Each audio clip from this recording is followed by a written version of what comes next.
Welcome back to No One Listens to Pat Meredith. Hey everybody. How you doing? How you doing? Introvert skills just kicked in.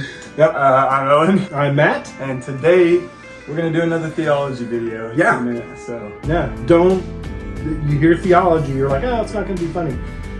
It may not be funny, but these are some of the best, so watch them. Yeah. These are good. These are good. Fill out the form in our description, subscribe. Thank you for all that you do. Yeah.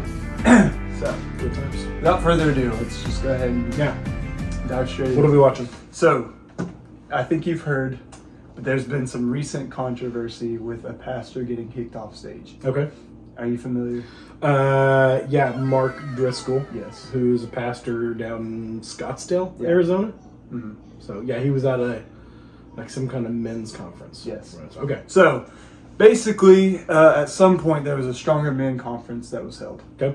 And James River Church hosted Stronger Men's conference in Springfield. Who's the pastor again, you said? John Lindell. John Lindell. Mm-hmm. Yes.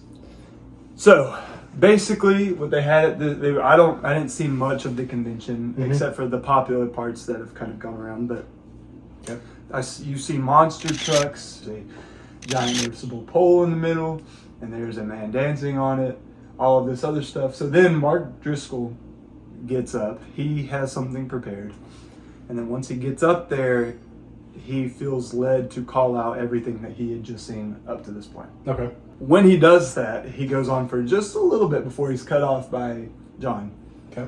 saying, "Nah, you got to get off." Okay. So, what everybody sees is that, but what I don't think a lot of people have seen yet is Pastor John's response that Sunday to him. Have you seen his service? I have not. So the whole service is basically just him talking about that whole situation. Okay.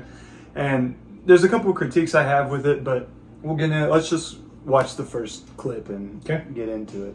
Let me do this. I've been up since 1 o'clock in the morning. The reason I'm hoarse is I have been praying for you, and my heart is very burdened for you. And I want to be very careful with this, and it's not what I want to say. But the Jezebel spirit has already been here. The Jezebel spirit opened our event. This is a rebuke and a correction of no one. This is an observation. Before the Word of God was open, there was a platform. It was a high place. On it was a pole.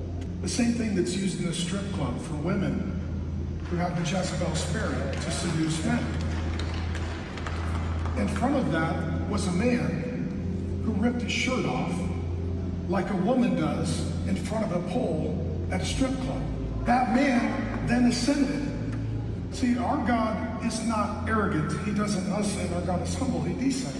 And then he swallowed a sword, and Jesus cried, "Okay, Pastor John, I'll receive that. Thank you." Let me just say this.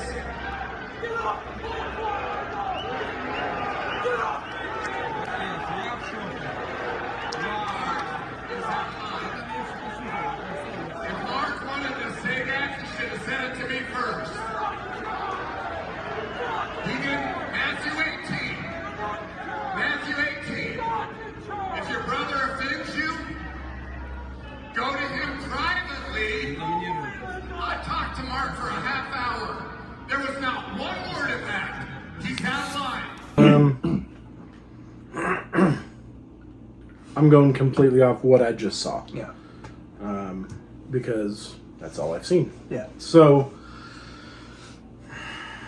the conference seems pretty like stereotypical dude. Yeah. Big motorcycle, bright lights, loud music, monster trucks, kind of stereotypical stuff. And if I'm not wrong, like that guy who did the pole thing, he kind of reacted and said it's not a stripper pole. Yeah. It's like an what are they, like an Asian pole for climbing or something of the sort, like acrobatic work. Right. But it seemed quasi inappropriate. Yeah. Like, it's just kind of weird to have there. But more than that, if I'm going to react just to Mark Driscoll, Mark Driscoll was a big influence in my ministry. I read a lot of Mark Driscoll. I listened to a lot of Mark Driscoll. He had a pretty big fall from the church over pride and arrogance and controversy. So this is not out of order for him. This is pretty much his MO. Yeah. I do agree with Pastor John. It should have been handled in a different way. Yeah. He should. If he talked to him for 30 minutes before service, he could have handled that, and there could have been a brotherly reconciliation and forgiveness and explanation, and then a uniting to come out and to say, hey, we made a mistake on this, and Pastor Mark was gracious enough to come talk. That approach like that, my opinion, right? It seems pretty self-serving when you have a good opportunity to go talk to a brother face to face, and you don't do it, and you come out, and it just seems as if you're promoting your own piety. Right.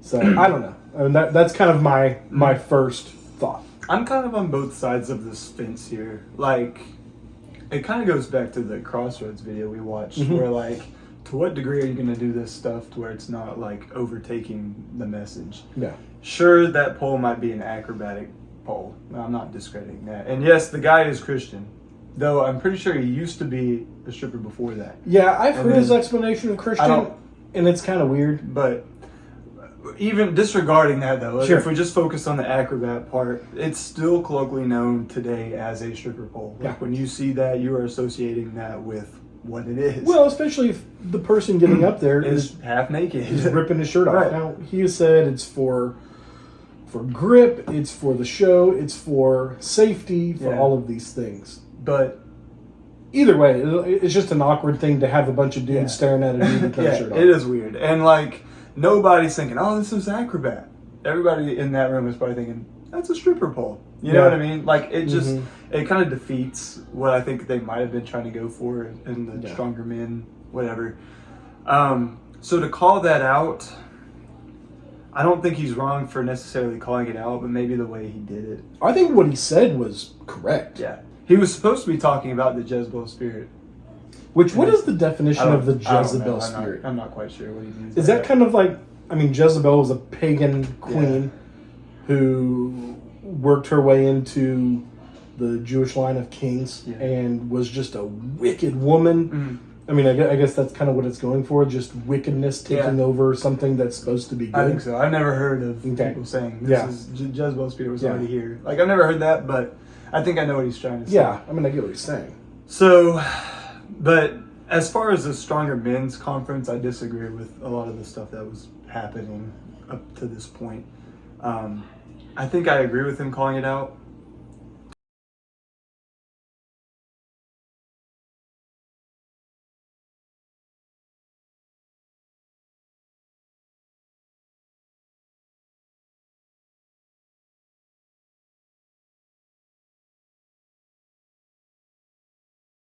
For No, but Christ. But it's not a church service. So what it's true. I'm not mad at this because it's a conference Yeah. for the stereotypical dude. It's to entertain, bring your buddy, hey, there's gonna be so that's kind of the purpose of it, and then there's gonna be some speakers. So I'm not mad at it. I just think it's not my cup of tea. Yeah, I agree. What I didn't like was when I saw this was a response to it. Like, this is what a lot of people saw right here. Okay. So this isn't a video. This is just a screenshot I took of this girl reacting to this. Yeah. And when I see that, it kind of upsets me because it's now, this is what people are seeing, and now it's kind of deteriorating. In what we're trying to do. You know what I mean? Like, that's why, like, for other people's perspectives. I'm just not a big fan of this. So, yeah, I mean, there's always been kind of men's conferences. There's Promise Keepers that gathered men in big arenas and stadiums and did stuff like that. You know, even college conferences like Passion and CrossCon. I don't think there's anything wrong with entertainment. I don't want entertainment to ever overtake the message, but kind of the message of the event is come be a dude, watch some stuff, listen to the gospel. So what I didn't really enjoy is the pastor, from what I understand, went back. They kind of paused everything. He went back. Him and Mark reconciled, came back out, and Mark preached his message. Yeah. But then the pastor got up on Sunday and kind of trashed Mark Driscoll again.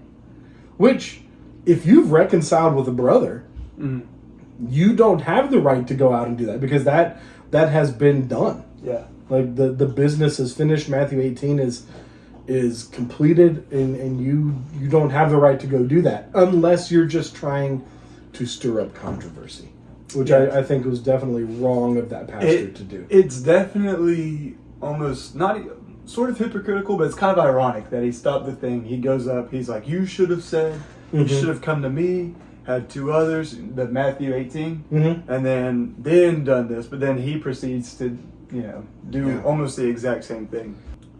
I can't find it. I tried to look for it. I think they took it down.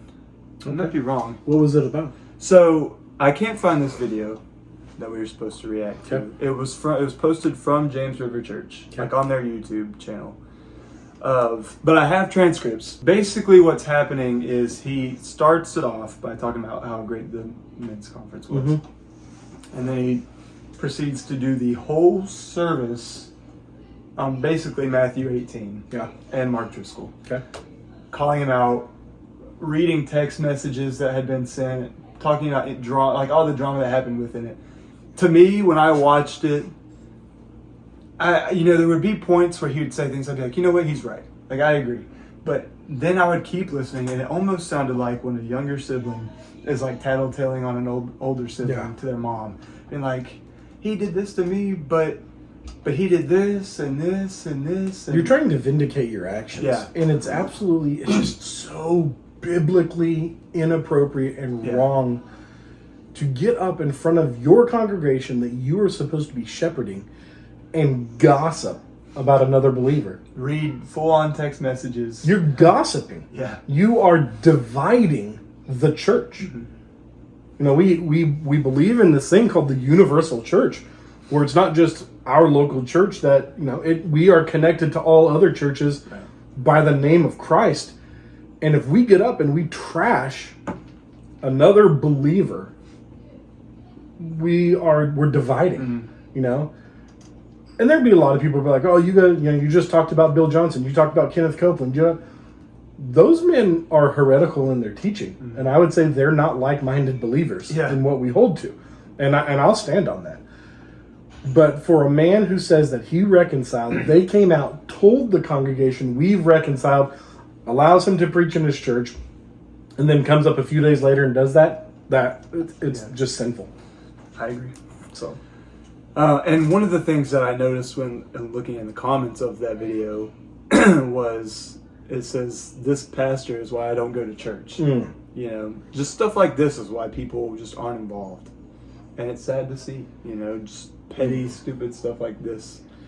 Things that should have been addressed in privately, things that should have been maturely addressed in front of people. Yeah. Like, none of this just feels right. Yeah. I have some transcripts saved, so we can see if we can get anything from this. Okay. That Mark is more interested in the controversy that will sell his books, gains clicks, increase donations for his ministry. Unfortunately, that's the name that he's got for himself because of what he's done. And I don't know if I really side with either person here. I think I agree with some of the things Mark did. I agree with some of the things that this pastor did, but I also disagree with both of them and how all of this has been handled. They've both handled their leadership in shepherding people wrongly. Yeah, I agree. So, visited Mark Driscoll. They talked about 20 minutes about how he loved our family and how he loved their family was mentioned so much. But he wanted to get together, discuss leadership transitions, yada, yada, yada. So Mark expressed love on one hand, but then took the picture down. Oh, so they had posted a picture on Instagram of each other. I guess to show people that they had made up or whatever. Like there was nothing wrong, which is fine. Yeah, because I think it eases the people watching from both sides. They're like, oh, he's with him. Sometimes a public division calls for public unity. Yeah. So but then he proceeded to take it down a little bit later. Mark expressed love on one hand, but took the picture down. He knew that Alex was a Christian, but it seemed that the storyline would ruin his ability to generate clicks and sales instantly on Monday. Word spread like wildfire. Alex, I think, is the one that was the dancer. Yeah, he's the dancer. Having to take a step further, Mark had not only texted my son David, but he called David. And this is when he starts to read like all the messages and whatnot. Just really useless stuff. The messages that were sent adds nothing to any of what was being discussed. It just really blew my mind that he spent a whole hour when he could have been, talking about Matthew 18, and all the gospel instead of just gunning down this guy. Yeah. It just felt weirdly inappropriate. Taking an hour, and I'm going to assume it's a pretty big church. They have multiple hours of service. Mm-hmm. So doing this again and again and again, however many services they have, knowing that it's going to go up and be public, knowing that a brother's going to see it, knowing that other congregations are going to see it, what are you sowing? Mm. And we're going to reap what we sow. And what we've reaped out of this so far is, that's why I don't go to church. Mm. Yeah. Men like this is why it infuriates me. Yeah. It's so hard because there is this high standard of all pastors have to be perfect. Absolutely not. If someone doesn't go to church, hopefully it's not because of a person. Yeah. I understand that people have those feelings. Pastors are people. They make mistakes. Yeah. They do things wrong. They need grace and forgiveness just like everybody else. But there is a higher standard that pastors need to live up to. And as believers, we should live to a higher standard. And if we're teaching people Matthew 18, if we're teaching people grace and forgiveness and mercy, then you need to be the leader in that. Mm-hmm. And your congregation has learned, we call someone out and rebuke them publicly, we reconcile publicly, and then it's okay to gossip about it later. Mm. It's the wrong message. Yeah. And I feel sorry for the congregation there because it's got to be a confusing time of what just happened. Mm-hmm. Our church just got put in the spotlight for something that I'm going to assume 99% of the people in that church had no hand in planning. Yeah. And this is what they're known for now. Yeah. And it's really sad that the church is known for that. Yeah. It's unfortunate. Yeah. So, that's really all I got since the video was taken down. So yeah. I'm assuming it was taken down. I can try and find it later. Yeah. It's kind of pointless now. Sure. Let me encourage people who don't go to church, who have been hurt in the church. There is no such thing as a perfect church. There are no such thing as perfect people. Only Christ was perfect. And because Christ was perfect, he is the perfect sacrifice to take our sins and our imperfection away.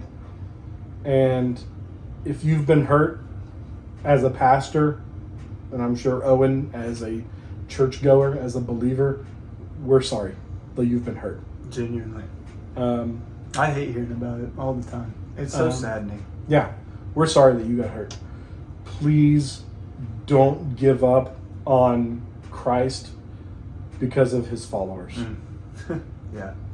Sometimes Christians are the worst. I mean that. Well, so not like that, but sometimes.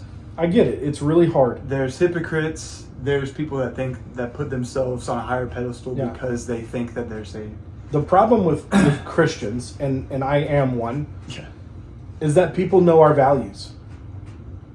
And when you claim Christianity and don't live up to your public values, you're seen in a way that is so negative because you are hypocritical. Every person in this world's a hypocrite somewhere. Yeah.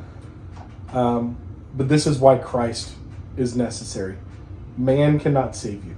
You cannot do enough. Someone cannot do it for you. Christ is necessary. Don't give up on Christ because of his people. Yeah. He loves you. We talk about it all the time. He loves you. He's got a plan. He's got a purpose for you. Don't not love Jesus because of dumb people who make sinful mistakes. Yeah, I know a lot of young people that have kind of strayed away. Maybe they still feel like they should be religious at some point, but there's too much church hurt, which is completely understandable. I would encourage you, maybe just find a community of some sort, try other churches, try other groups, see how you fit in there. Yeah. Just don't, because not all churches are like, what we've seen in past stuff. Yeah. There are some really good churches out there. And I'll we'll make mistakes. Yeah, and I will offer you, mine and Owen's service. Put in the comment what city you live in. You're like, I don't know how to look for a church. I don't know what to look for. Put your city down, and I will research the area and tell you what I think to be good churches that are Bible believing, that have good doctrines, that are doing things the right way. Not perfect, no perfect church, but I could try to lead you in the right direction of some churches to try out. Yeah. So. All right. On that note, I got anything else? Yeah, we got one of these. Oh man. I feel like this is the never-ending bowl of facts. I know. What are we gonna do when it runs out? I don't know. All right, here we go. Retire. There's only one letter that doesn't appear in any American state name. There's a Z in Arizona. There's an X in Texas. U? There is no Q. Oh, Q. There is no Q. Dang, I was thinking Albuquerque's not a state, but I was thinking Albuquerque. I was like, oh yeah. Yeah, there is no Q. Well, on that note, you got anything else? I got nothing. Subscribe, fill out the form. Yep. We love you. Find a good place to go to church. Invite someone to subscribe with you. Yeah. And Yeah. We love you. yeah. Peace out. Peace out.